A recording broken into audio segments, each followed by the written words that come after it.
So my name is Daniel Normandin. I'm the director of a research center on the circular economy based at École de Technologie Supérieure, an engineering school in Montreal. And I'm also the executive director of the Quebec Research Network on the circular economy, which regroups about 230 researchers from Quebec, but also from abroad. It's a pleasure for me to be here, an honor as well to moderate this session. So there are several possible angles from which to approach and accelerate circularity and stimulate innovations. It can be done from the angle of specific resources, for example, lithium, which is, as you know, very popular these days. It can be through a specific value chain or sector which uses a multitude of resources, and it can also be done on a regional scale where flows can be optimized. Whatever the angle, one of the crucial elements is the mobilization of the stakeholders concerned. So during this session, we will present a few inspiring mobilization initiatives, explore their barriers and levers, as well as their replicability. So to tackle this, we have 5 excellent panelists who will, take it in turns to briefly present their initiative in about 5 to 7 minutes. And then we will have a Q&A among us, but also with the floor. So this is the program. So our first speaker is Jacomien van Tonder. She's a director of Metal Tech Alley, located in the Lower Columbia region in British Columbia. Jacomien. I guess you can use your microphone.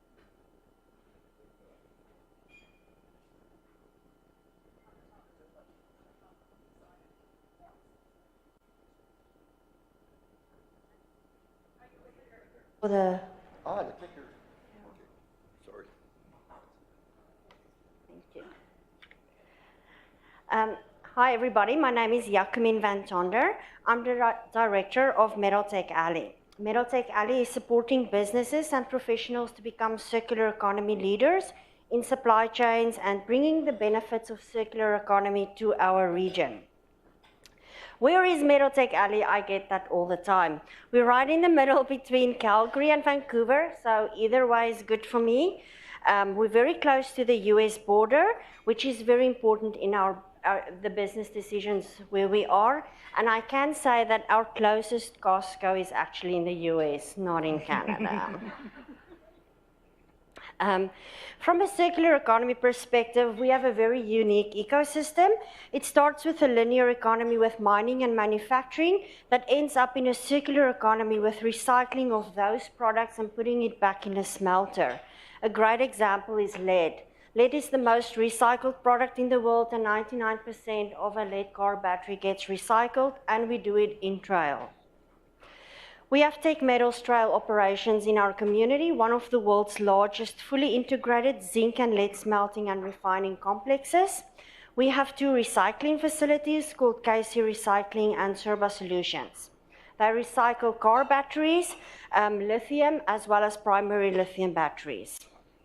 The lead and the acid that comes from the recycling process goes back to Tech, and they put it back into the smelter. KC Recycling is the largest lead acid battery recycler in Western Canada, and they are in trail. They are also the biggest one in the Pacific Northwest of the United States, and that's why I say that our proximity to the US border is very important, because that's where the feed comes from and sometimes goes back into. So that's the lead that I was talking about. They extract the lead out of the process, and then it goes back into the system, and it becomes another car battery in a few years. They're also now recycling a polypropylene extrusion line, which can produce up to 10,000 metric tons of high-quality plastic resin annually. In the coming years, I expect to double or triple the production by incorporating new post-consumer plastic products such as car seats, paint buckets, and more lead battery casings.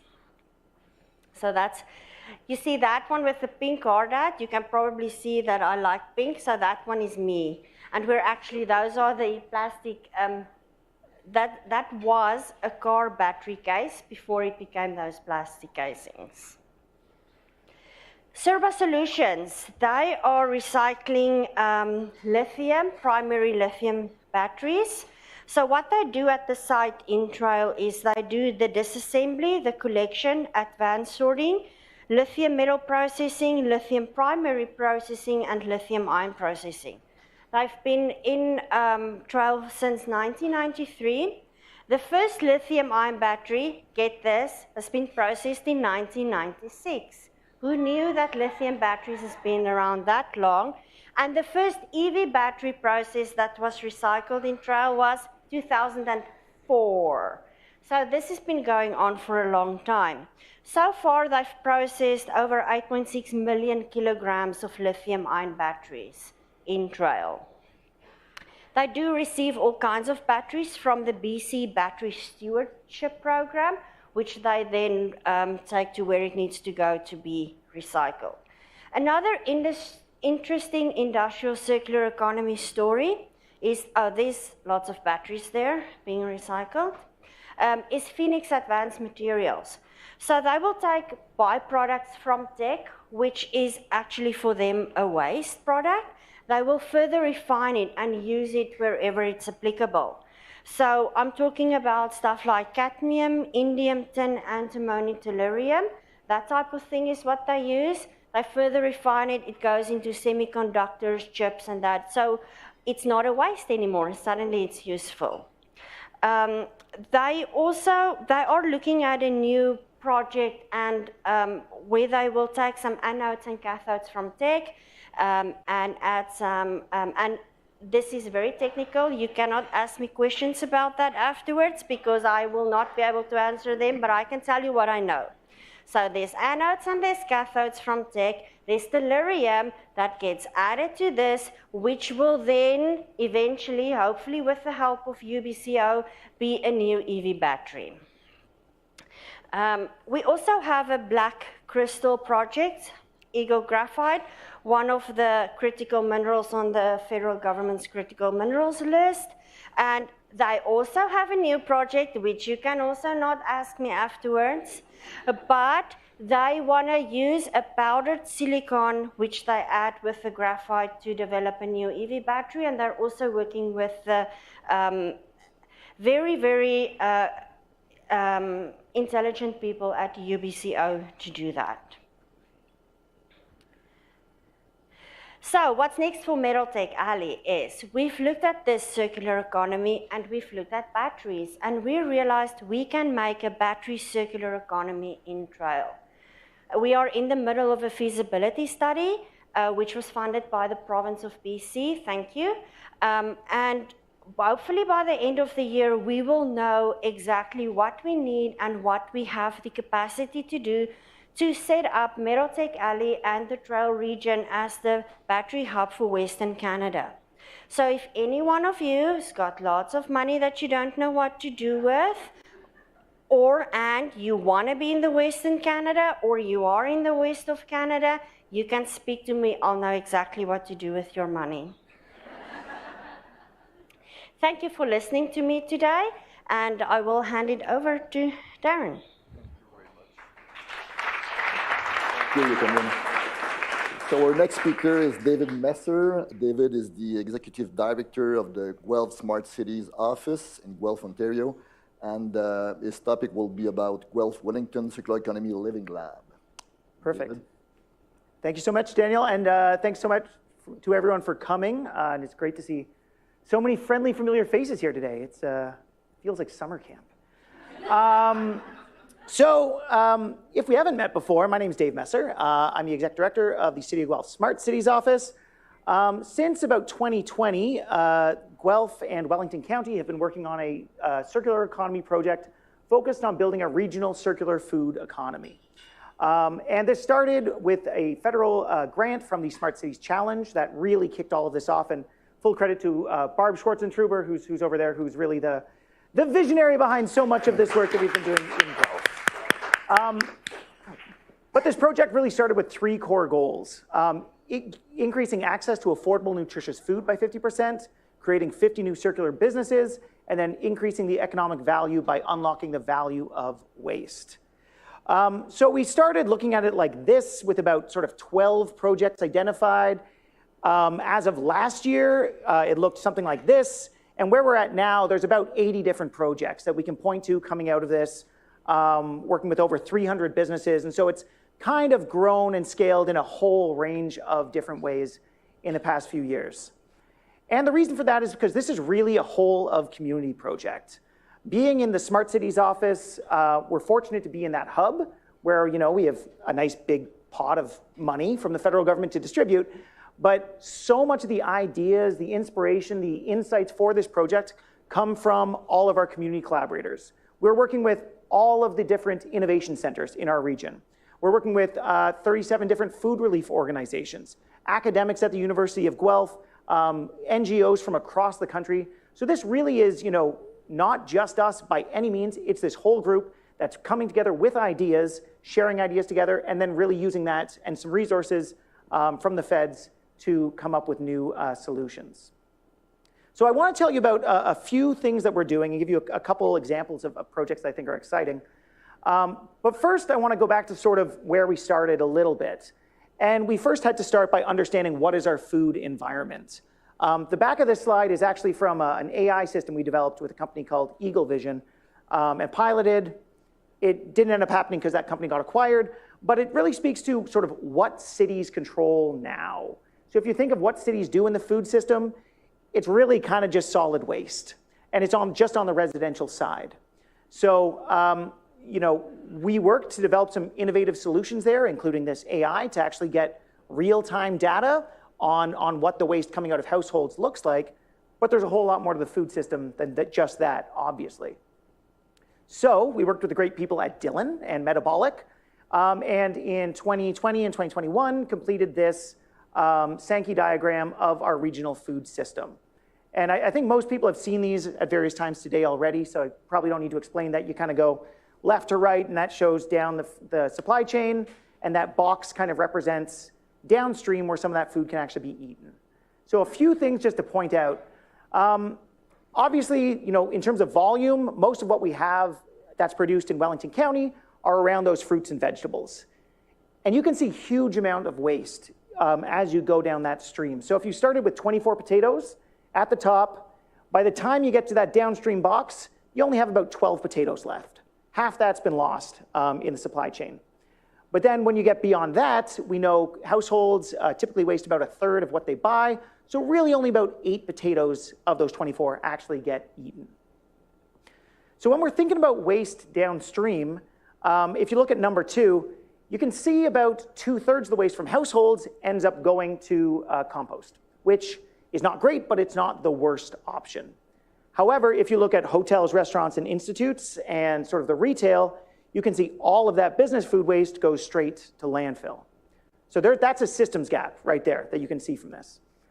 But all of that downstream food waste is completely dwarfed when you look at number 3, which is all of the upstream food waste, which comes from either planned or unplanned processing loss, so things like byproducts, or loss in storage and packaging.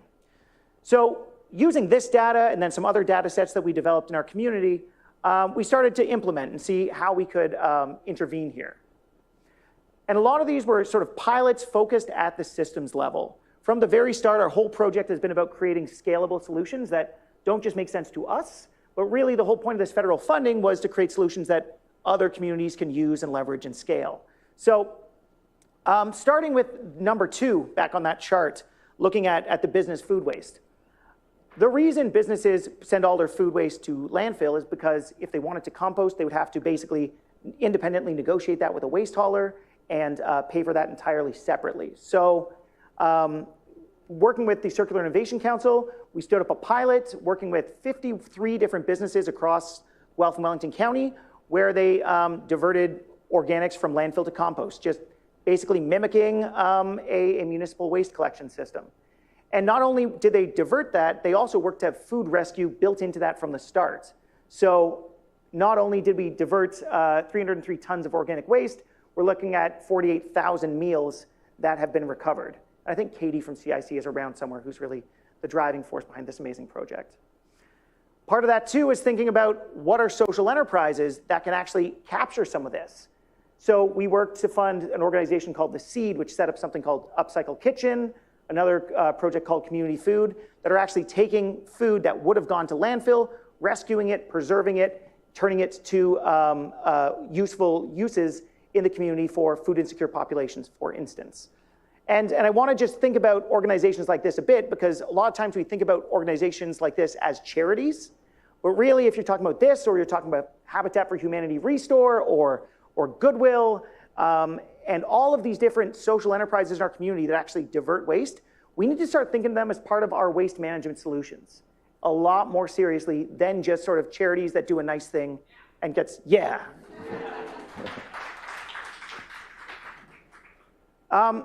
The other piece is thinking about sort of where we're going upstream. And for this, you know, if you're looking upstream in the food system, so much of the waste you find there is typically clean sources, if it's coming off a factory, for instance, which creates a great opportunity for that to be turned into a new product. So early on, we had that goal of 50, which we blew through, working with 50 businesses that we blew through in our first year. We went back to FedDev, who gave us some more money, and we launched a program called COIL. And so in the past year and a half with COIL, we've been able to work with about 150 companies across Ontario. Through them, we've helped commercialize over 80 different products, create 131 jobs. And this, of course, was delivered through our collaborators at Innovation Guelph and 10C, who played a key role in this. And not only does this work in the food sector, we've also been working with the cooperators to copy the same approach in the construction sector. So now we have pilots standing up, diverting construction waste from a single dumpster into diverted streams. And we're piloting that at a number of locations across Guelph at the moment. So we're trying to take the learnings from food and scale that into other sectors as well. And briefly on some of our impacts, you know, we worked with, I mentioned 303 businesses, but if we look at GHGs kind of in the bottom there, we can point to 166,000 tons, which is the equivalent of taking 36,000 cars off the road for a year. Just out of a couple years, some projects coming out of Guelph, Wellington. So two little quick thoughts before I pass it on. I think when we think about systems change, we need to think both in terms of,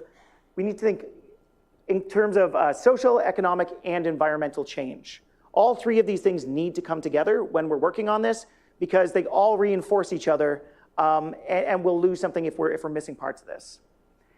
And then the other thing I'd point to from our project that's really been useful is thinking about the network effect. The more people working on this stuff, the more value everybody else gets from working on this stuff. So by having 80+ projects, we're having a food relief organization that's suddenly able to work with a reusable packaging organization that's suddenly able to jump in and take over that IC&I pilot and actually have that deliver social good. So the more people thinking about circular economy work and tying that together, the more network benefits we're all going to get from it. So thank you. Thank you, David.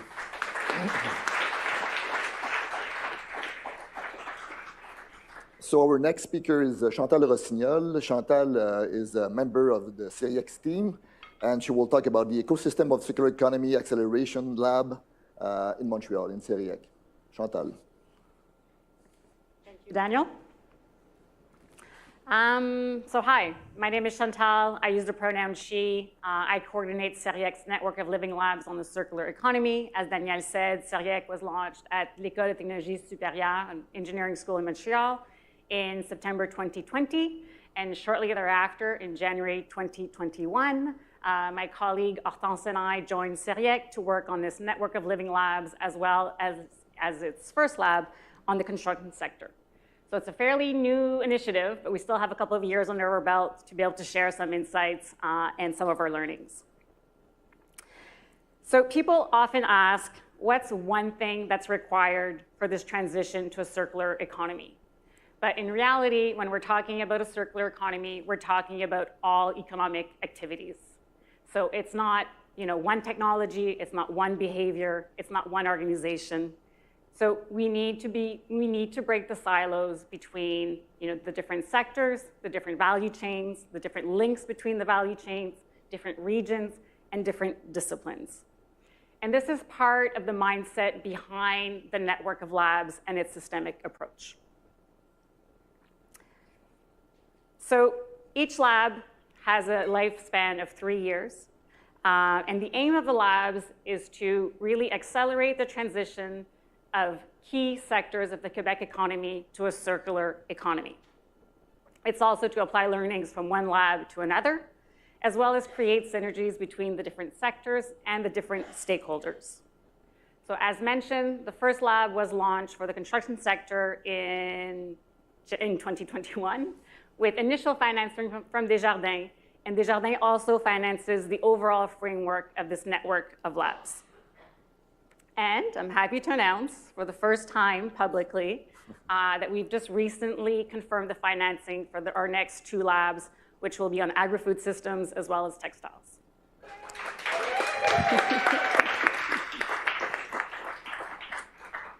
So each lab is really its own entity.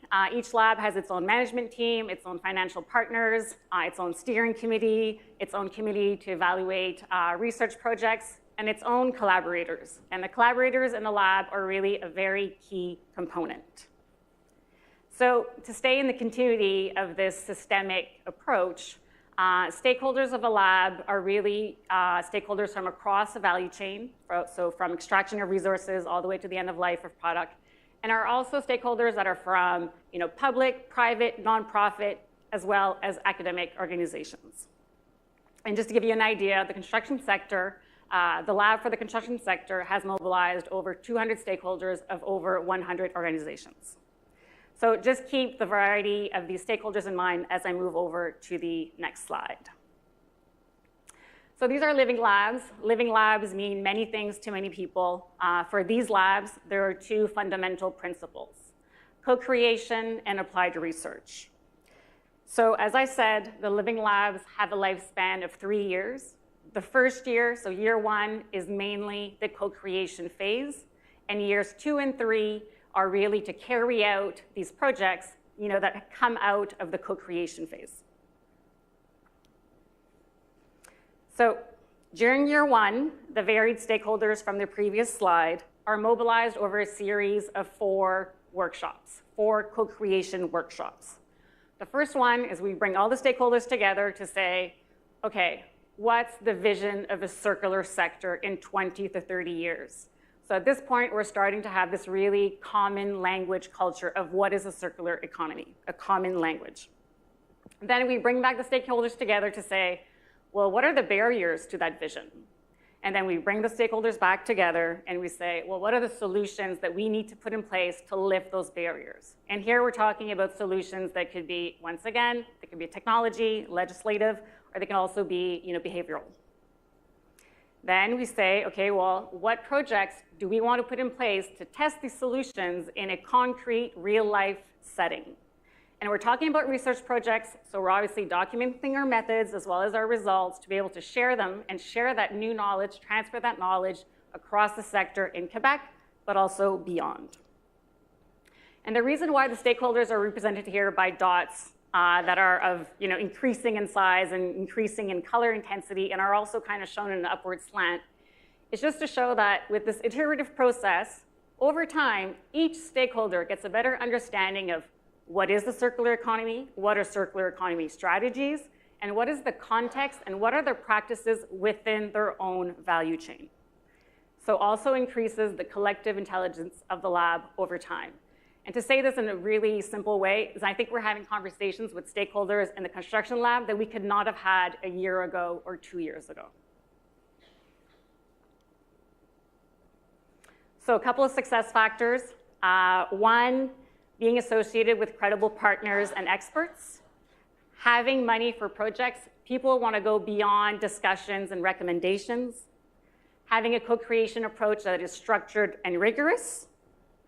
And letting stakeholders know that their engagement in the lab is really to the extent of their capacity, and that when we ask them to first engage in the lab, it's really to understand what is their context and what is their reality and what is their knowledge.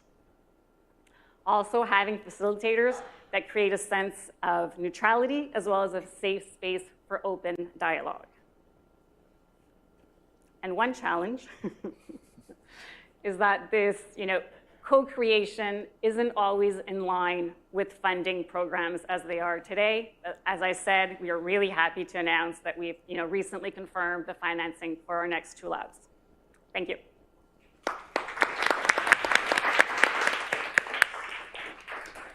Thank you, Chantal. So the fourth speaker is Shigufa Shitranjiwala Merchant. Yes. That's a mouthful. She's an assistant professor at the School of Science and in the Environment at the Memorial University of Newfoundland, and she will speak about how to identify barriers in design for recovery, reuse, and regeneration in consumer durables and emergent renewable energy products. Thank you, Danielle. So my question to you, and I guess this is the interactive part, when you think of waste, what is the first place that comes to your mind? You can just raise your hand and share. First place that comes to mind when you think of waste? Landfill. Landfill? Everybody agrees? I see a lot of nods. How many of you think of your own backyard? I hope nobody, right? And that is what I'm going to talk to you about. So this project that we are working on is a multi-university project funded by the Social Sciences and Humanities Research Funding Agency. We were amongst the 3 in Canada who were awarded this fund. The multi-university is McMaster University, that'll be looking at the design stage. Memorial University, where we are looking at the metrics, circularity, life cycle, bringing in. But we are 2 people working from Memorial, from the St. John's campus. We are working with communities, both rural and remote. One of them will be an indigenous community, and the other will be a remote non-indigenous community. And the 3rd university is bringing all the business, design, community, and the policy pieces together. From Trent University, we will be bringing the policy piece together. And of course, this would not be possible if we do not actually go out and ask the communities what they want, which is why we've paired up and partnered with the I'm going to say this badly, so all those who are indigenous here, please excuse my poor pronunciation on this. Meopakek First Nation, but also called the Con River community. And then we are partnering with the town of Harbor, Maine, which is the non-indigenous community. So what are we trying to do here? I asked you if you think of your backyard. So we think of the landfill, but if you look at vulnerable populations globally, and Africa is one case, whether they're consumer durable goods, electronics, these are lying in their communities. They do not have a fantastic waste management system like Toronto or Montreal or the bigger provinces of our nations are Mumbai or Tehran. So internationally, we are used to not seeing our waste because we think we are great at recycling our waste and we put it in the blue bin and then we don't care where it goes. This is how it is for many people in the world. But this is globally. How does it affect us, right? This is in our own communities. These are pictures taken in Labrador, actually where their waste is in their backyard, literally. And this is a reality in Canada. So what we are seeing and we are used to seeing is design for obsolescence. The latest gadget that comes in makes the other very, very functional piece obsolete because now we are in an Apple store or in some Samsung store looking for the latest design with a material that was very, very functional, but we just discarded it. It's going to go into e-waste and recycled in our own hope that we are somehow going to donate it out. In Africa, none of the cars that they use are new. It is all old cars. They only have a recycle system of cars that get passed on from the Western world. So waste is invisible in our communities, in urban communities, but definitely not in rural and remote communities, where waste management systems are very differently defined.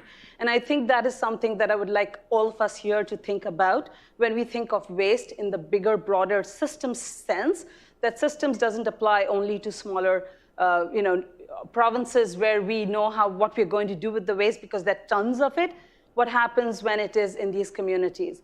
And that it is inequitable. It is very inequitable for these communities, vulnerable populations across the world, in our own communities as well. And bringing that equation into this conversation requires community participation. So it is not us telling them what they should do, it's us asking them what they want. And this perspective, I think, is something that First Nations, indigenous populations are very, very, very particular about, and rightfully so. So this is what we are trying to do, is looking at one sector, which they are, it's inevitable that we're going to start speaking about renewable energy products, because that's where we are headed by 2050. This is not a question of if, it's a question of when we move to solar panels and wind blades and battery-operated stuff. So what are the consumer durable goods that we use today for the same purposes, same functions, and what will the other renewable energy products do in the functions that we're expected to use? And what does it mean for a place like Newfoundland and Labrador and for indigenous communities or rural northern communities? So these are the questions we're trying to ask with this project.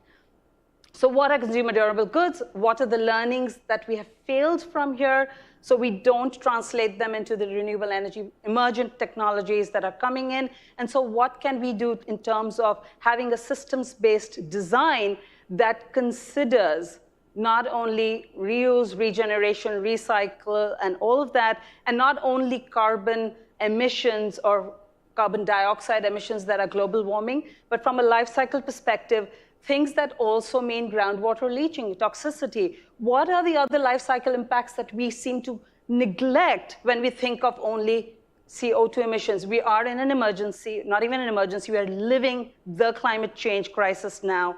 We don't have the time to think about what will happen to other things because we need to be under the 1.5 degrees. So our focus is very, very narrow towards CO2, but we are not bringing in the other life cycle impacts that inform the CO2. So what is the proactive thinking that we need to do?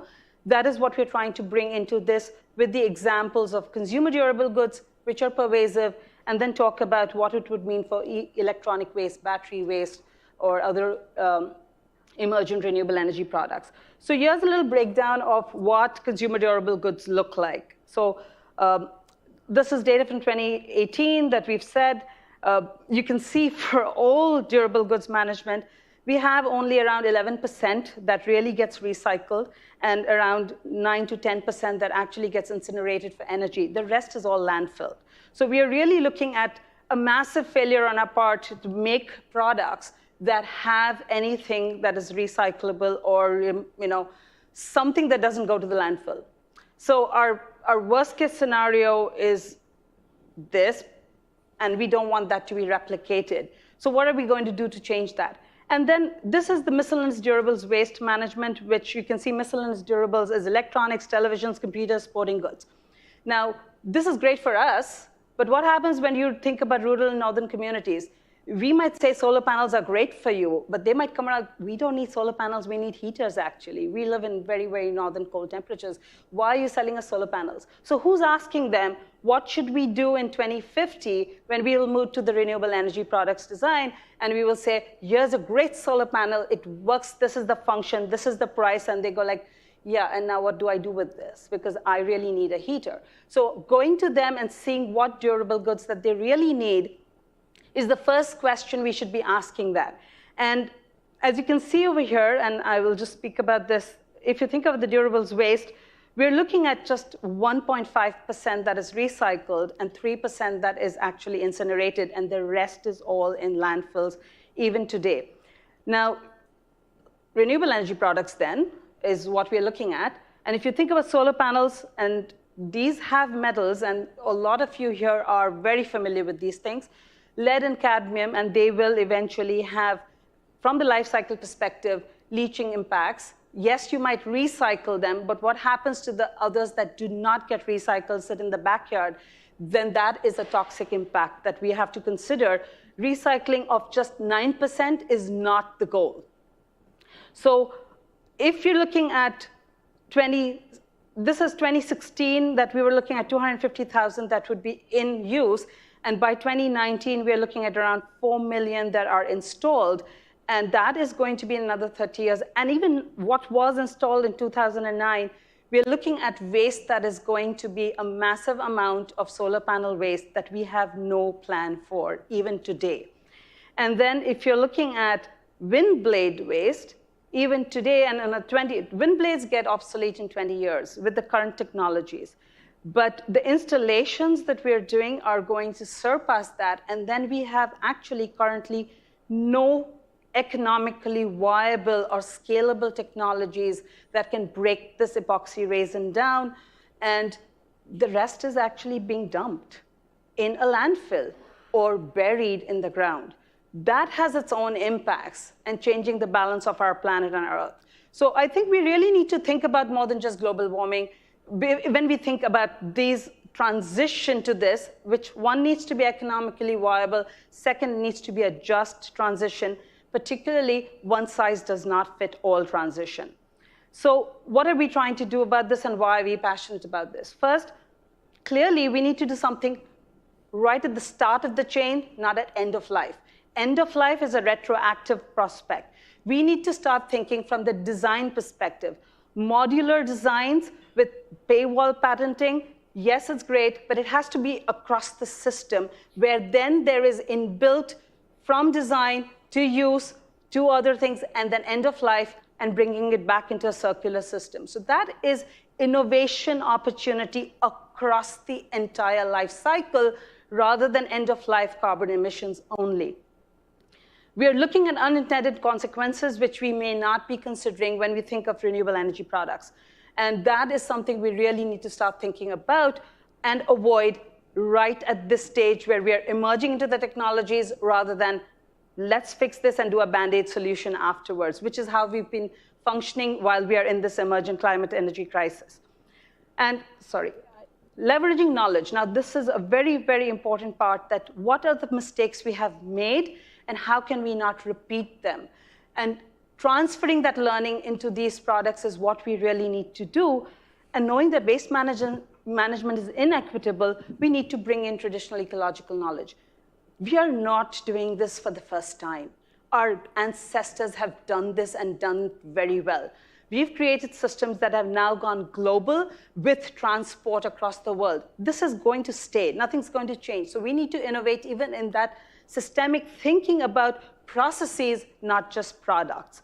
And technology is going to innovate more so that we are going to make this more equitable rather than saying just become only local, because we're not going to remain local when we have batteries that are sourced, critical metals are sourced from somewhere else, also political.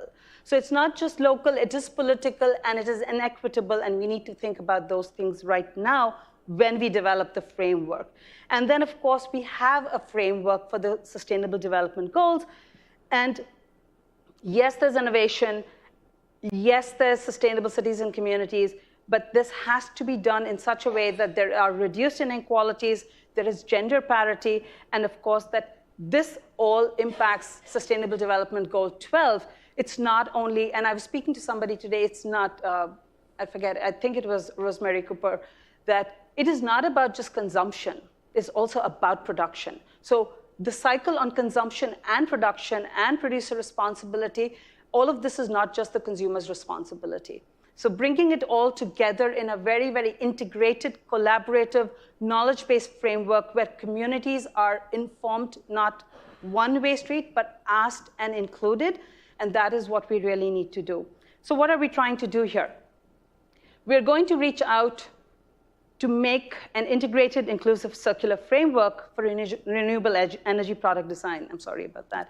So what we are, and we have started this work, is we're going to approach our communities, we have partnered with them, to really speak to them, what do you want? How do you see it? What is your traditional ecological knowledge that we can learn from?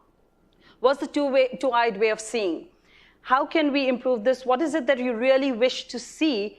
And how can you inform us as researchers, as industry people, as academia, as industry, as policymakers, because we are involved in that. And one of those things will be done in a co-developed manner, in a collaborative and consultative manner.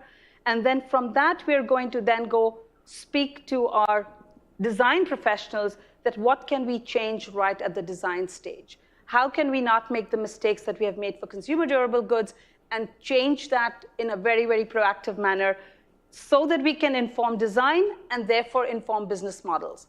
And from business models, policy, and regulatory frameworks, because they all go hand in hand. And this has to be done with including traditional ecological knowledge. All communities come with their own background of knowledge of dealing with the land, working with the land, integrating with the land. They have done this for years, and kind of just giving them theoretical frameworks is probably, it's a very immature way, I guess. So for the lack of a better word, but bringing their knowledge up front and center is what we needed to do. And then apply theory, grounded theory, life cycle assessment, life cycle analysis, and then the developed circularity metrics for materials design, for processes. And this integration of the three is, I think, what is going to inform policy and make the change. So rather than the top-down approach, we probably need to start going bottom-up to make that change. Sorry, this was quite doomy and gloomy, not so funny as the others. But this is really, I think, the change in perspective that we need to make as a cohesive group here so that we can see this towards a just transition and equitable transition. Thank you very much for your attention. Thank you, Shagitha. So our last speaker is Christa Clay.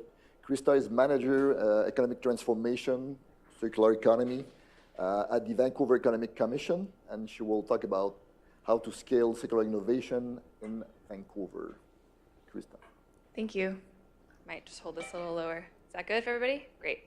I'm really happy to be here and also to kind of round up this panel with another economic development perspective, though there could be no shortage of circular puns, I guess, at a Circular Economy Summit. So my name is Christa Clay. I work at the Vancouver Economic Commission. I'm going to speak a little bit more in depth about who we are and what we're about, just for those of you who aren't aware. So first I'd like to speak to where we work. So the Vancouver Economic Commission is located on the stolen and unceded territories of the Musqueam, Squamish, and Tsleil-Waututh First Nations. And that's really important and vital to what we do at the Commission and also to the circular economy work specifically. I know that's been brought up throughout this panel and throughout this summit and will continue to be so because I think we all acknowledge how necessary that is a component of what we do moving forward. And I truly believe that the work we do at the VEC and the work that we do in circularity must incorporate indigeneity, and as we indigenize our economy, it will inherently become more circular. So the Vancouver Economic Commission is the economic development agency for the city of Vancouver. We're not for profit or fully funded by the city. We like to say arm's length, but I see Aaron and Meg sitting next to each other and they're not quite that far apart. So we work really closely. We're really proud to have that partnership, and without that we couldn't do the work that we do and it wouldn't look the same. And you'll see that in a couple of the projects as well. The core work that we do is very local, local forward, local first. It's one of our core pledges. Climate action being another, economic reconciliation, and prosperity for all. And the intention behind this work is to build a resilient economy for Vancouver that is competitively positioned in the global market. But like I said, that is done in alliance with our city staff and with our municipal, provincial, and federal collaborators and partners. The ways in which the circular economy team at the Vancouver Economic Commission focuses our work involves four key functions, I would say. So we convene with purpose, we facilitate innovation and important conversations across industry, we advocate to all levels of government, and we provide leading edge research to try to anticipate what the economy might do moving forward and what we need to consider in order to build a resilient and future-proof economy. A couple of the key focus areas within those that I'm going to speak to today is under the facilitation work that we do is business-to-business innovation, and then advocacy within the city. And I'll speak to a bit more about industrial land when we get to it. But just to narrow it down a little bit more, two specific projects that I want to bring up that I think are pretty pertinent to this conversation before we talk about collaboration across the province and across the nation. So the Circular Food Innovation Lab, or CFIL as we like to call it, for those of us who love acronyms, is a research and design lab that was about an 8-month-long project, partnership with the City of Vancouver Solutions Lab. Erin Nichols is sitting right here. She was a key participant, as is Meg O'Shea sitting next to her. So she'll talk your ear off about it if you let her and if you'd like to, as will I. partnership with the City of Vancouver Solutions Lab, Vancouver Economic Commission's Economic Transformation Lab, and Emily Carr University of Art and Design, which was a key part of how the lab came to be and what it ended up looking like. So it was about 8 months long. It actually just wrapped in February of this year, and we have a final report that's out on the city website if you'd like to flip through it to tell a little bit about the story of what happened in the lab and what's happening next. This I would consider to be maybe one definition of a living lab, though I agree there are many different versions. The focus of the lab was to bring folks from across the food system in Vancouver. So we strived to get as much representation across the food system as possible. This was an open call across the city for those that are operating within city limits to participate in a project that would mitigate food waste in operations and prototype circular solutions across the supply chain and across the food system. So it was a bit of a big task. We ended up with, I think, over 20 folks that were going to participate initially, and then it kind of pared down a little bit because it was quite involved and co-creative. So the report outlines a lot of the details of the initiatives that happened within the lab and the prototypes that came about. It started off with a lot of brainstorming and site visits to try to understand what the barriers and opportunities were to advance circularity within the food system in Vancouver, which looked different if we were talking to manufacturers, if we were talking to distributors, to some restaurants and food rescue organizations. We worked with them really closely to prototype about 7 or 8 solutions that we thought had a really good opportunity to initiate systemic change within the food system. A lot of those resulted in some tools or some prototypes that are replicable in operations across the food system. So I'd encourage you to check those out and see how you see those looking in your community, if they might have a good impact. And then onwards from that, knowing that the lab was short-term, as it was funded by the Carbon Cities Neutral Alliance and MyTax, we wanted this work to continue and are continuing to build the relationships in the network that started in the lab so that we might ensure the work that was done can continue to grow and the community that was built can continue to grow as well. The second thing I'm going to speak of is called the Green Industrial Innovation District, or GRID, which is trademarked, so I feel like it's an acronym I'll stand behind for sure. So this was started by Louise Schwartz, who, for those of you who are not from Vancouver, I see a couple of nods. She's a bit of a firecracker, I like to call her, but a driving force for change in waste management and sustainability in Vancouver. She co-founded the Recycling Alternative, which at its most simplest of terms is a waste management company, but does so much more than that in building community and advocacy around change and circularity in Vancouver. Louise unfortunately couldn't be with us. She's taking some well-deserved time. But I'm going to speak a little bit about GRID and what it's meant to be and how it might impact and spread across the nation and the world. So the process of GRID and the idea around GRID is to create green industrial innovation districts that are also creating equitable and accessible means of employment located nearby to the cities in which the waste is being transferred from. So the kind of case study of GRID in Vancouver is located and centered within the False Creek Flats industrial zone. I mentioned industrial land under advocacy because we have an industrial lands crisis in Vancouver, not unlike a lot of other cities. And we acknowledge that in order to process our waste in a circular fashion, we need industrial land in order to be remanufacturing and processing those materials nearby to where they're being used. So the False Creek Flats and where Recycling Alternative is located is 1.7 kilometers from the downtown core of Vancouver. It's very prized land. It's very threatened. We have less than 10% of the industrial land that we originally had in Vancouver, and we have less than 1% of vacancy in our industrial spaces. So it's really poignant, it's really important, and there isn't really a way forward unless we can solve this crisis and learn how we better adapt the needs of our real estate situation in Vancouver and the needs of our circular economy ecosystem in order to build resiliency in Vancouver. So the GRID does a lot of things. There's multiple papers that have been written about it, and I encourage you to look through them. But it does build local resiliency and infrastructure, supply chain and production, and jobs and economy. And something that those really that is really underpinned in the reports that Louise has been a part of is the equity and inclusion that is so deeply a part of the GRID in creating good, clean, green jobs that are located near to city transport, near to where people are living, also creating space for the arts and for all the industries that are represented within the city. There's about 3 members of the Grid Steering Committee that are here at today's conference in various places. It's really big and growing, and looking forward to see what it looks like in Vancouver and how it might look in other communities. I had a little bit of short and sweet presentation, but I'm really happy to be in such good company and to have representation across the province from coast to coast, and excited to hear how we can learn from each other and grow this work. Thanks. Thank you, Christa.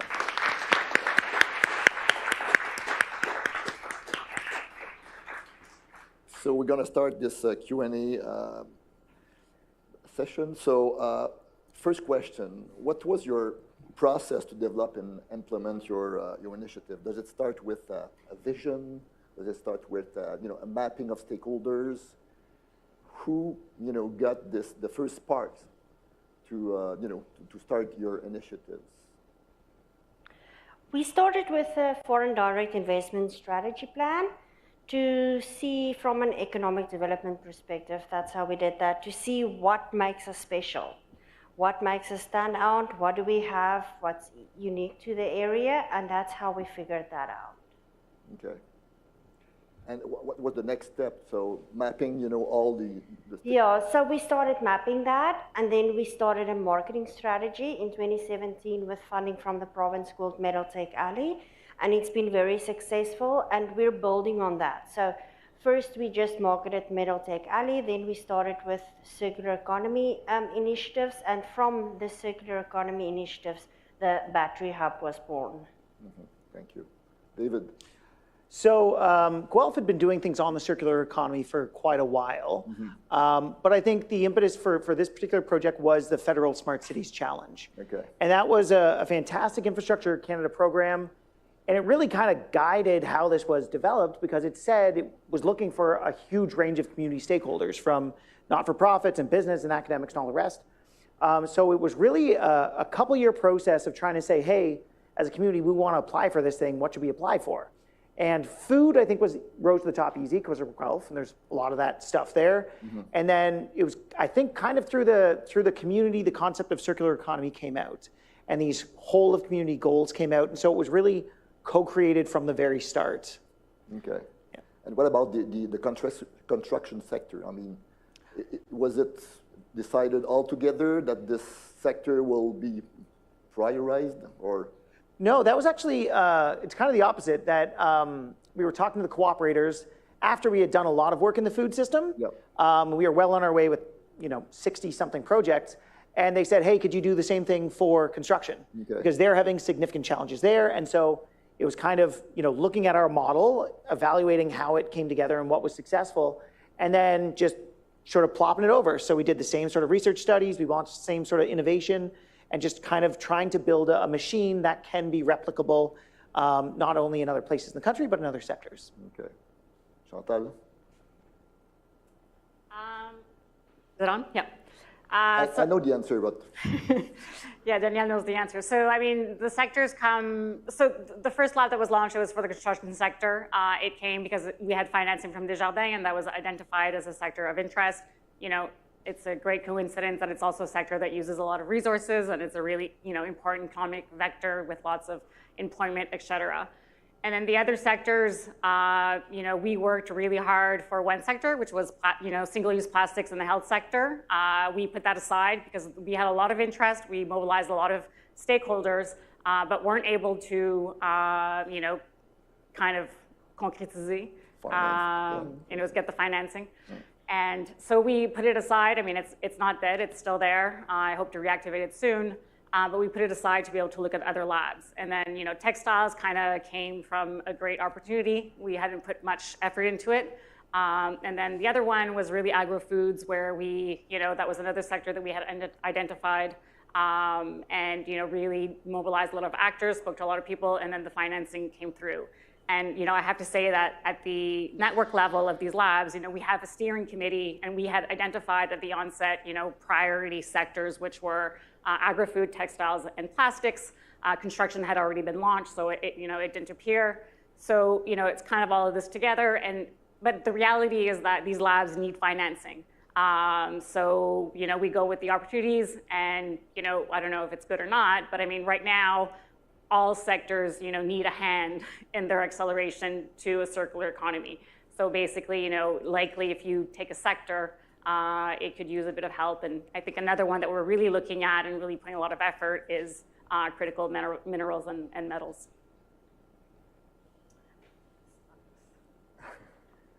I guess you can keep your microphone open.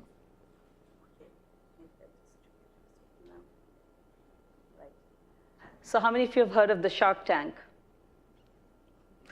So we went through an academic version of it with the Canadian government. The federal government was looking at circular economy as a huge thrust and had the funding idea with the Social Sciences and Humanities Research Council, which is the CERIEC funding. And instead of us writing a proposal, all of us who are interested in circular economy, they put out a call for researchers across Canada to apply for the Ideas Lab, where Canada has 16, just like you have 17 SDGs, there are 16 areas for the Canadian thrust areas. Circular economy is one of them, or responsible consumption, or Earth's carrying capacity, as it is called. So they had that call, and we applied to be part of the Ideas workshop in October 2021, if I'm not mistaken, yes. And it was 2 days of full-day workshops, and it's there that we actually went through training and ideas and really getting familiar with who are the researchers from Vancouver across to Newfoundland and all across Canada who are interested in working in this area. So CERIEC did a wonderful job of getting all of us together and having this workshop. So that's where we really met, and it's from this workshop that little groups were formed in broad ideas, from brainstorming, from really building this whole idea of how do we see Canada as a circular economy leader. And so our group was formed in that. And then we had to actually, in the second round, pitch an idea to the, so I remember from the Smart Prosperity Institute, we had a person who was our mentor, but we were pitching our ideas to them. So out of them, they said only 3 ideas would be selected, and then these people would be able to put their proposal forward for funding. And so we went through this entire year-long, or at least 8-month-long process, and then wrote the proposal and actually were awarded the grant with this idea. So it was a whole process. In true academic sense, it was a long, drawn process, but very intense, very fruitful. And I think I had the privilege and honor of meeting a lot of people from across Canada who are involved in this work, but they were mostly academics. And so today, what I'm getting a chance is to meet all of you from industry and elsewhere, which is, I think we are the minority here, the academics. So that was I think, another goal that bringing that together would be very important, and bringing this whole nexus of Canadians working for a common goal for Canadian economy, circular economy, was really, I think, this whole purpose of why we wanted to do this. Thank you. Christa? For the Circular Food Innovation Lab, it was a bit of a product of some frustrated champions, I like to say, from the city and from Emily Carr University. And it was enabled by the Carbon City Neutral Alliance grant and MyTax funding, so Emily Carr students could participate. So that was kind of came out of some circular economy food research that the Vancouver Economic Commission and the City of Vancouver had partnered with Deloitte to bring about, which recommended how big of a part industry needs to play in a transition for a circular economy of food. And to speak to that as well, in the City of Vancouver specifically, we have a really strong industry network of circular economy activity. So we don't have a strong circular economy framework or roadmap in the City of Vancouver. It's kind of peppered throughout a lot of our city plans and policies, and you could make a strong argument for it for sure, but what really leads the way is industry. And so I think GRID is a really good example of what that looks like when industry steps up and speaks to what's needed in the ecosystem, advocates for it, and then what we try to do in the best way that we can is advocate where they don't have capacity to. They're all busy running their businesses. We heard this as well from the businesses that participated in the Circular Food Innovation Lab. So what is the role of municipalities and economic development agencies and cities in supporting industry, even when it's leading edge and it's bringing things forward? There is some capacity where we have it, those of us who do have internal capacity, to be supporting businesses in the ways that they need in order for all of this to scale and grow. Okay. Is it necessary to have a municipal or provincial roadmaps to facilitate the initiatives, or at least to keep them on a long way after they started? I mean, is it necessary, or it's just a useful, for instance?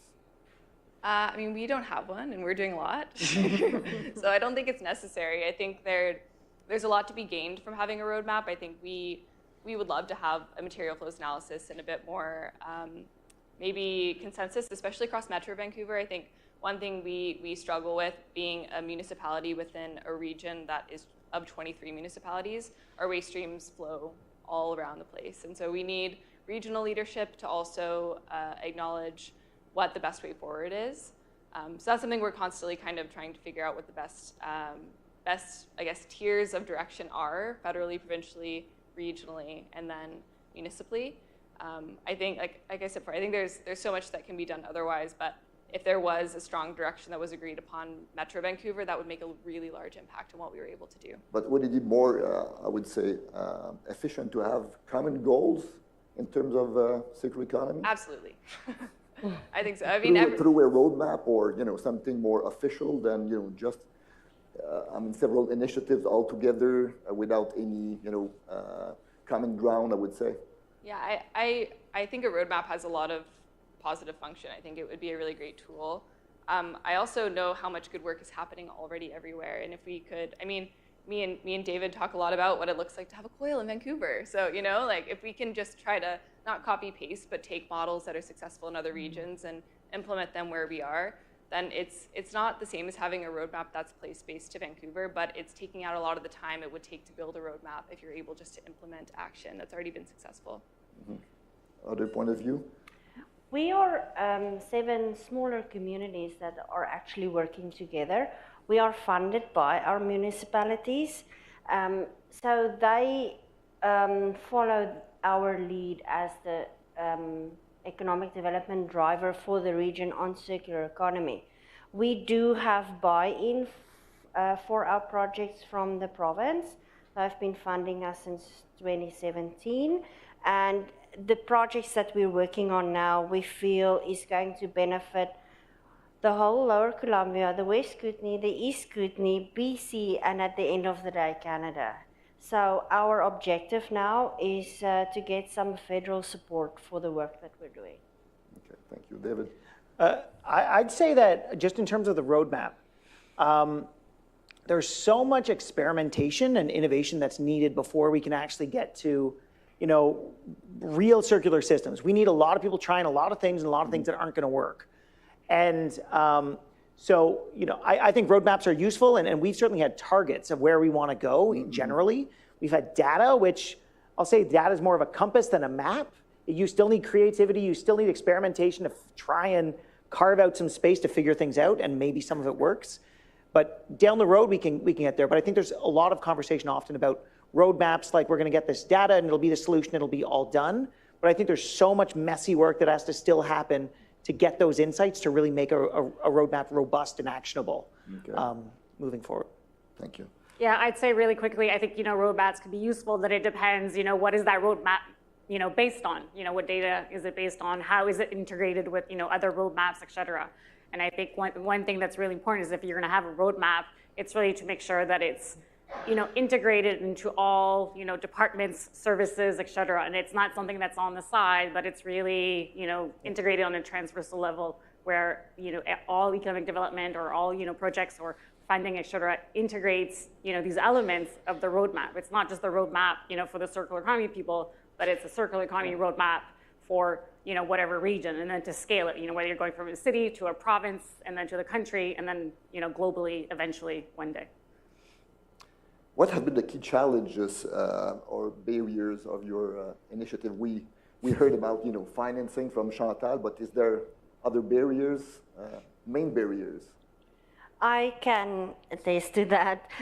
The projects that we work on is so unique that it doesn't fit on in the boxes that the province and the federal government has for funding streams at this moment. So that's a challenging situation for us because we either have to change our project or we have to convince them to change their box, which is not very easy to do. Other barriers? I think one of the things we've found, I mean, it's not a challenge, but I think a consideration definitely in terms of the time that it needs to be allotted to any initiative is an ethics application, because it takes a lot of time and effort and energy that goes into interacting with the right people to get an application that is ethically completely approved, sound, before the actual work begins. So any initiative that, and most of the funding is usually a year or 2 years, but one of the things that needs to be done is have established relationships right at the head. Because if those relationships are not established, they take time to establish, which means your funding would be over before they are even established. And so funding in itself is a constraint to get it, but also to get the objectives fulfilled within that time slot. So have those relationships with community built in advance. That is one of the challenges that if they're not addressed right ahead, it can be a bottleneck. Ethics applications take time, and so having those things accounted for in your project or any initiative, I think involvement from different stakeholders takes that kind of effort and time. And so that should be considered while the project is underway. I would also add to that, in a lot of this work, especially with the Circular Food Innovation Lab, it was really hard to try to tell the impact of the story in ways that are able to kind of fill in a form. So the ways in which we communicate impact in storytelling into the work that we do doesn't really align with a lot of funding requirements and how you talk about what this work is meant to be. Relationships is a really big part of it. Networks is a lot of it, and a lot of it is really invisible. It's kind of hard to know in the moment what's going to happen, other than when you're there and you know that things are happening and there's a lot of energy for change. And so, especially when you're working in a more municipal space or like in a bit of a political space, trying to talk about things in terms of when do you try to tell the story of what happened? How do you say that you need more time, because relationships are built on trust and trust takes time? And how do you communicate that in an effective way and have someone still think that what you did was a good use of their money is something that's a big struggle. And what about awareness or knowledge of the circular economy? How do you engage or mobilize your stakeholders if they don't know about the circular economy? I mean, I guess it's still a big issue in Canada. How do you deal with that? I'd say something really quick. I mean, when we mobilize stakeholders to participate in the lab, I mean, definitely we have circular economy experts, but we also invite people from their expertise, from their context, from their sector. And what we say sometimes is that we have these people captive, for 1 year of co-creation. I mean, we're contaminating them with circular economy. We're influencing them. They're learning what it is, and it's done over a period of time. So they'll hear it, and then it's not just about hearing it from the outside, but they're actually they're living the lab. They're called a living lab. They're living what it is to try to apply these solutions. And that's really different from just, oh, this is what it is theoretically. When you try to bring that into your decisions, into developing your project, you get a different comprehension. And we have examples of, let's say, researchers that we invited into the lab, not because they were circular economy experts, but because they were experts within the construction field. And today, they're integrating circular economy into their future projects. And I think that's part of what these labs do and what we're trying to do. I'd say that communications is definitely a challenge, and awareness is a big piece too. Mm-hmm. I think we've been fortunate that we've had a bunch of money to put out there, and people will learn about something if they can get funding to do a thing. But even still, it's hard. So we need to educate consumers on what circular economy is, and so we've worked to bring the upcycled certified standard to Canada for food, for instance, and supported businesses to get that. So we need consumers to be aware. Then we need businesses to be aware, and we have our programs for that. We're actually launching a Circular Economy 101 course that'll be very low cost through University of Guelph next year as part of that. And then the other piece is you need the policy side to give a nudge too. And going back to your earlier question about challenges, and there's still a bit of a hard time there, because we know consumers are interested, for instance, in upcycled products. We can make the case for businesses on where it makes sense, but there's some of our projects, when you move from a subsidized to a fully funded model, it becomes a lot more difficult without, say, an organics ban, right? To really make people force separate what they're doing. So the awareness, I think, is growing, and the metrics make sense, especially in a business context. But when policy can come in and really push it a bit more, that'll be very useful. Okay, so the government has a role to play, so a big Absolutely. role to play. Yeah, and as municipalities, I think, certainly in Ontario municipality, we're very limited in how much we can influence our local market compared to the province or the feds. And also to adapt their program to the circular economy, as Chantal said previously. Yeah. And what other role the government can play in your initiative? Is there any other role that it can play? I mean, to support, apart, the policy making, apart, the subsidies, apart, is there other role that they can play as well? Is that me? Everybody. I just wanted to answer the question you asked previously, and it could tie into one you just asked, is I think there are a lot of people who are doing circular work in small ways. It's unfortunately, they just don't call it circular economy. And this is, I think, one thing that needs to change is the awareness that what you're doing is now called circular economy. It's an initiative that can be funded and that will have policy or government or municipal government or some kind of, incentive for you. And I think that is first the thing that needs to go out. I mean, there are so many people in communities who are doing this. It's natural for them, intuitive for them. It's the good way. It's the best practice that they've been following. So it's just that we have given it a terminology.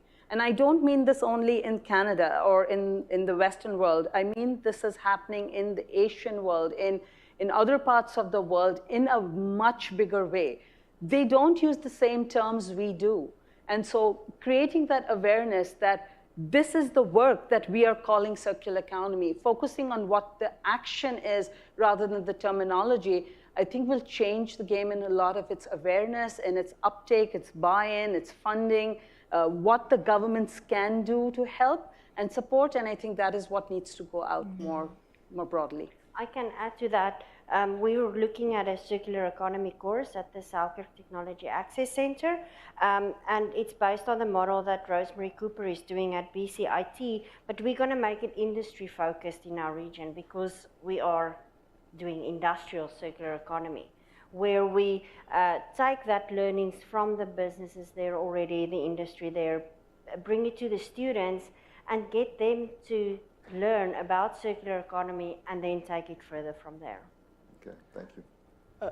I would say certainly at the local level, government has a huge role to play as a convener. Yeah. In most municipalities, the only people who talk about circular economy are in the waste department, and they're off in the waste department managing their own solid waste stuff, and that's important work.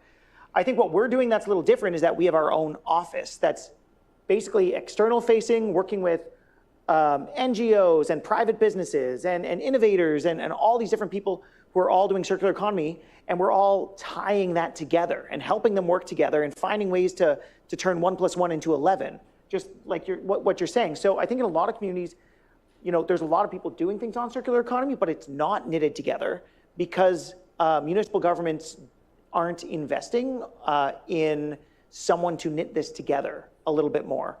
So I think that's one piece. The other piece, I think, as kind of Living Labs, is having policymakers more at the table with us. We reach out to government and tell them what we're doing a lot. But for instance, right now we're doing a pilot on source separation at construction sites at new builds in Guelph. Typically, everything goes into one dumpster, everything goes to landfill. For every 5 houses you build, enough wood is wasted to build a 6th house. So now we have a pilot that's at 3 housing build sites where we're separating the wood into different columns. And so we spoke to the Ministry of Environment in Ontario last week saying, we'd love you to come in with us and get the data from this and see how this could scale and inform a different business model and a policy model across the province. And hopefully they'll come in, but I mean, a lot of the times working with other levels of government on some of the stuff we're doing is that, they'll read the report when we're done, but they don't necessarily have the resources to be at the table, be in the experiments. There's the implication of giving funding, which they're not necessarily comfortable with. And so figuring out how can you knit that together so the living lab things we're all doing can scale up more broadly. Any questions from the floor? Okay, Chantal. I'd like to say just two things. I'd like to take this opportunity, first of all, to do a shout out to the City of Montreal. I mean, with the City of Montreal, the circular economy is really being pushed by the Department of Economic Development, and I think that's really great, and that's what we really want to see, and that's what we need to see. We really need to see circular economy as something from the economy, and it's all economic activities. And the other thing I wanted to say is that, you know, when we have the living labs, we have public partners that are participating in the labs, and these labs are, you know, a two-way give-give. I mean, definitely we want to understand what their context is, but there's also an intelligence, there's a culture, there's a common language that's coming out, and it's also there so the people who are participating in the lab can take that information and they can use that, you know, to build their future strategies and their future vision within their own organization. That's it. Yeah, there's a question. Yeah, over there. Just wait for the microphone. I'm just going to add on to what David said and ask a bit of a question, is how can we, corporately and corporations, help you advocate the government to get them to hear our voice about stuff like this? Good question. Good question. Yeah, I think municipal governments talk to other orders of government about a lot of things and have very complex relationships, right? So municipalities can't really advocate in the sense that a business sector could advocate. So I think the more that there are, you know, the players who want to see this change, to come together, show that they're willing to put resources into this, and have those conversations with other partners, that's what will actually turn the needle and make governments pay more attention. Because, you know, a municipality saying this is of interest, often that sounds like we just want money to do a thing, right? But if corporations say this is of interest, they think that will lead to jobs and growth, and people in government understand that they don't understand business and will listen. So I think, you know, associations, partnerships, things like that, I think are very powerful. Other questions from the floor? There's a, go ahead. There's a few on the WOVA app, but I'll throw them after. Sure, I think this is more for Christa and David. You both talked about food circularity, and I'm just sitting here as a parent and as a citizen and wondering, what is one very impactful thing I could do as a consumer to support circularity when it comes to food? Yeah, I think asking questions and knowing about it is already more than a lot of people do. I think I see it a lot as just a personal journey, and all of us having our own values and understanding where our food comes from, how we treat it, and how we value it, which is something that was a really big priority within the lab. The lab itself wasn't targeted towards the consumer market specifically, it was more towards industry. But previous to that, the City of Vancouver did a grocery retail solutions project. Sorry if I bubbled on that, Laren. And that was also kind of connected to what the relationships are between like consumers and the market. And there's a lot of resources out there on like tips and tools for that. I think being a part of the conversation and like working within your own local food system and talking about what's happening, I think something that a lot of people are a little bit invisible, or it's not super visible to what's happening in the system. A lot of it kind of happens in the background. So I think anything you can be doing to increase your visibility about where food is going and coming from, and educating yourself and talking to people about it, is just where I would start, I guess, from a consumer perspective. One thing, a lot of our work has found that meal planning is very, very important, so you know what you're cooking, and that is an easy way of avoiding food waste. And then, I mean, thinking about what you're consuming and purchasing, of course, trying to buy local. But I mean, there's a lot of focus on consumers. We should also not forget that so much more food waste is upstream in the system, right? And so, yes, we all have to think individually, but I think we also have to collectively all think that we need to solve that upstream problem too, because that's where I think the bigger bang for the buck is as a society. I will say, I think about kind of all circularity, and this is the same between consumer level and industry level and policy level. It's just distributed accountability, and everybody like thinking about what can I be doing, even if it doesn't seem like a large impact. And I feel like this is in discussion as ages old as time, maybe in sustainability, but the more we talk about it, think about it, and practice it, the more that it will grow. have questions for the from the app? Yeah, for sure. If there's nobody else from the audience, I'll pose one. This one's addressed to Shagufa. You discussed consumer durable goods recycling and landfill numbers. What about the reuse/thrift sector? What is the role of life extension in this discussion? I think we'll need many hours to discuss that.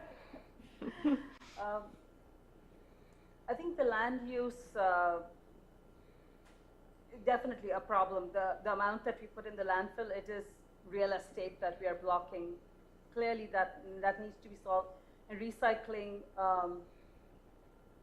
although I think recycling is a good thing in the current system. But if we were to change how we do it from the design perspective, right at the start, recycling would not be so much of a problem by the time we reach that system. So thinking at the design stage where we are no more thinking about end of life as a disposable, but bringing it back into the circular system, which is why we have to think more than just end of life, that where does it go into recycling? Is it going to go to the landfill? Are we going to burn it? That's a very last stage thinking. And that is why we need to change the thinking, which is what we're trying to do, is how can we design this, even if it is modular, in such a way that it is designed in a way that it comes back into the system and becomes a design component, not having to go into a landfill and become a land use issue.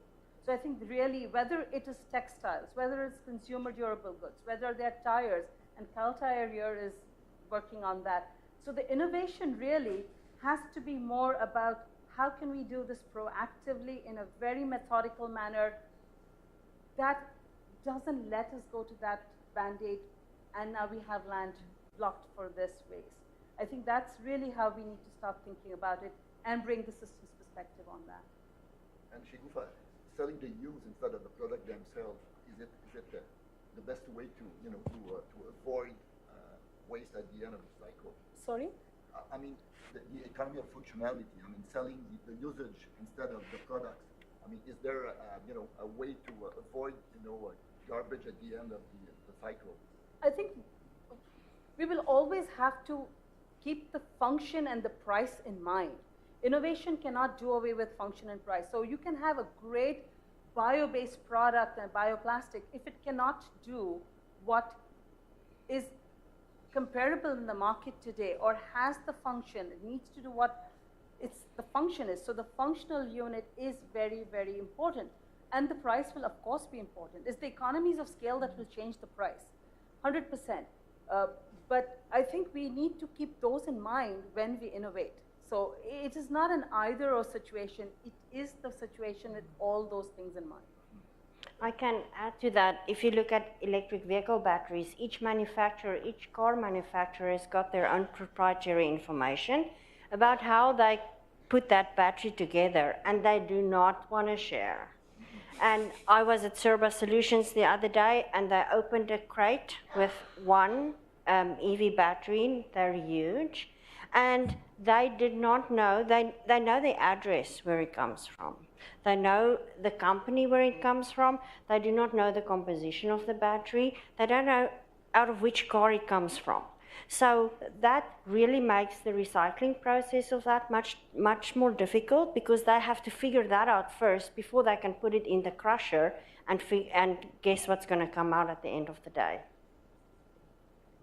You dropped your mic. Your mic. Where's your mic? On the ground, okay, here. It's over. There we go. Okay, last question, a quick one. What opportunities do you see for replicating your initiative within the province or somewhere else in Canada? Well, elsewhere in Canada, so, sorry. We can go on though. Sure. Yeah. Quickly. So with our program, the COIL project is spinning out of the city, and there's an application for more funding now with FedDev through Innovation Guelph. But we're also talking to Halifax Partnership and Vancouver Economic Commission about how we can create COIL hubs in other parts of the country to really create a national circular economy innovation network across the country that can learn and share from each other. And we actually all work together on a national construction demolition challenge. this summer. So I think hopefully some of that we'll be able to spin out and keep going. Okay, thank you. Yeah, I'll say quickly, I think these labs are really scalable at different sectors, and then the network of labs is definitely scalable from one province to another, and then also, the federal level, and then we can keep on dreaming. But yeah, it's definitely scalable and should be. I think for our part, it's very specialized in terms of the industrial circular economy that we do and the companies that we have there, but the concept can be duplicated. What makes you special? What's unique to what you do? That type of thing those were the questions that we asked right at the beginning, and that's what we based this on. I think we're speaking the same language in terms of frameworks or roadmaps, et cetera. And then we also heard about the circular economy, circularity ISO standards that we're looking at. So they all have a role in giving us a common framework to work within, and that allows it for it to be scalable. So where all the work that we do is with the intention of scaling it up. And I think that with these networks, frameworks, and this coordination that we're trying to do is so that it can be scaled up. And definitely these are scalable and applicable to different communities. But clearly one size fits all is not the way to go. Using the framework, you have to be able to be flexible enough to look at where it needs to be applied in an equitable way. And that is exactly what I think what we're trying to do here will be. Yeah, and I would say when you find a project or something that happened that excites you, that you want to see what that might look like, just talk to people about it and try to figure it out. I mean, conversations with David around COIL aren't like copy-paste COIL into Vancouver. It's like, what from this was successful and what would that look like within the context of Vancouver? Because all solutions do need to be place-based, but we can learn a lot from what's already happened. So cooperation, collaboration is the key. So thank you very much to all panelists.